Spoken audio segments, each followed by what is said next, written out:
Les noces de Cana. Bien-aimés dans le Christ, bonjour et bienvenue à notre émission En route vers dimanche.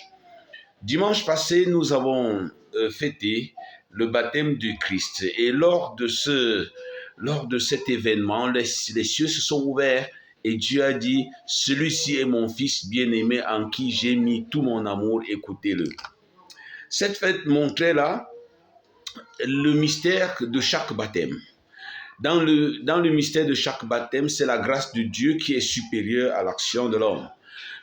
Mais la chose la plus belle, c'est que Dieu prend possession. Et nous avons écouté dans les lectures d'aujourd'hui comment le prophète dit « On ne t'appellera plus délaissé, tu seras ma préférée ». Voilà ce qui se passe dans l'âme d'une personne, dans l'identité d'une personne qui a donné sa vie à Dieu, qui est née de nouveau, d'une personne qui a reçu le baptême.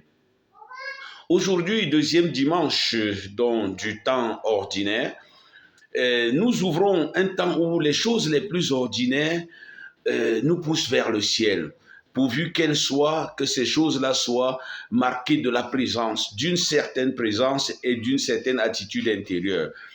La présence. On nous parle dans l'évangile des noces de Cana.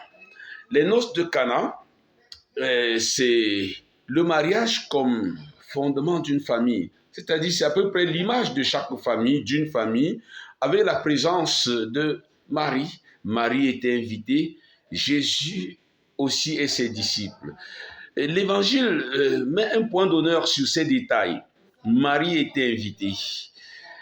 Ça me donne une émotion lorsque je pense à certains maricides que nous trouvons aujourd'hui et que j'ai envie de qualifier directement de satanistes.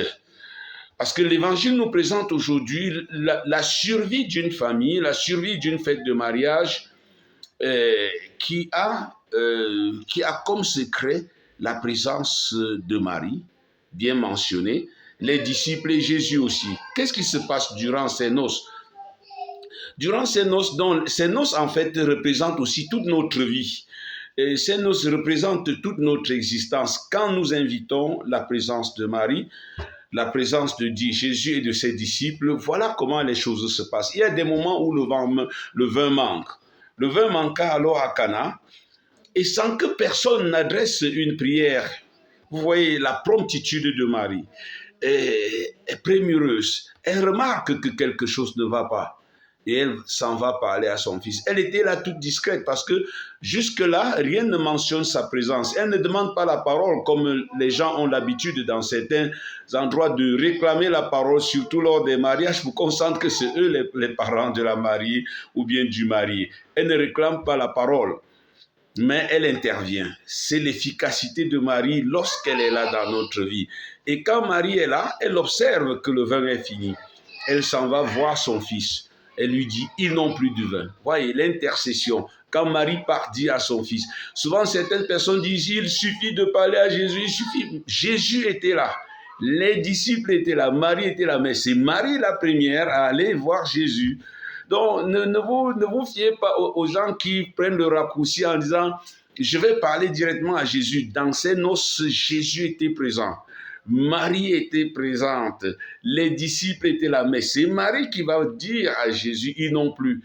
Et encore, c'est elle qui revient dire, faites tout ce qu'il vous dira. Voilà l'efficacité de l'intervention à double, de l'intercession à double sens de Marie. Qui peut encore poser la question du rôle de Marie après avoir lu cet évangile, après avoir souligné ces détails? Marie était là. Jésus était là, les disciples étaient là, mais c'est Marie qui part parler au nom de la famille. On appelle cela intercession. C'est Marie qui revient vers les autres, vers les serviteurs, dit faites tout ce qu'il vous dira. Marie, ici aussi, ne discute pas beaucoup avec Jésus lorsque Jésus lui dit femme, que me veux-tu? Alors, parce que Marie connaît très bien l'obéissance de l'enfant qu'elle a éduqué. Et ce dimanche, nous pouvions nous arrêter et nous reviendrons là-dessus sur le rôle de l'éducation. Aujourd'hui, nous avons délaissé l'éducation aux mains des institutions. et cette éducation que nous avons délaissée aux mains des institutions ne peut jamais remplacer l'éducation des familles. Donc, quand Marie est là, elle observe, elle intervient, mais elle connaît son fils parce qu'elle a éduqué.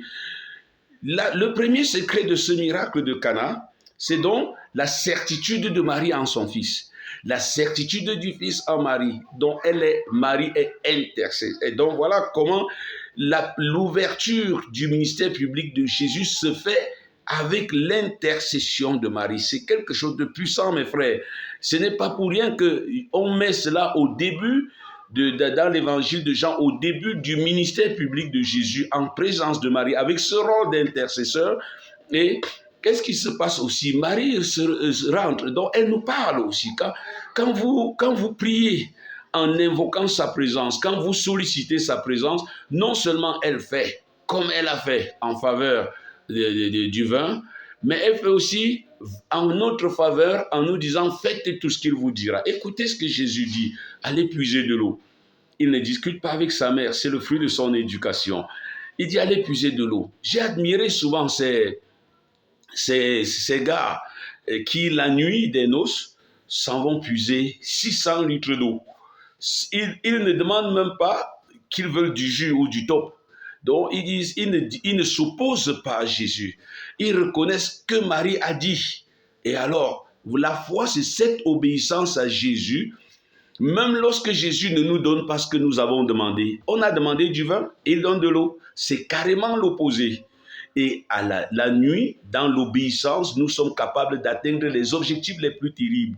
Ils réussissent à aller à la fontaine la nuit et à puiser 600 litres d'eau environ. C'est-à-dire que par des seaux de 10 litres ou de 20 litres, il faudrait 3 tours pour atteindre 60 litres. Et il faudrait donc 3 tours fois 10 pour atteindre 600 cubes d'eau. Et on dit chacune contenait environ 100 cubes d'eau. Donc, voilà comment dans la nuit, ils ne se perdent pas, ils n'ont pas de problème parce qu'ils obéissent à Jésus, parce que Marie leur a demandé cela. La force de la présence de Marie, la force même du dialogue avec Marie. J'ai toujours vu une sérénité dans le cœur et dans la vie de ces personnes qui récitent le chapelet avec douceur, qui prient Marie avec douceur et avec confiance. Donc, il ne s'agit pas de l'idolâtrie, il s'agit de l'obéissance à l'évangile. Alors, cette eau apportée par l'obéissance devient du vin et du meilleur. Regardez comment le rôle de Marie permet de changer les manquements de notre vie en grâce extraordinaire. Voilà ce qui se passe pour tous ceux qui ont mis leur confiance en Marie. Ce dimanche, c'est aussi le dimanche des familles. Que Marie puisse être présente dans nos familles pour pouvoir chaque fois observer ce qui ne va pas, parler à son fils et venir nous reparler. Bon dimanche et à dimanche.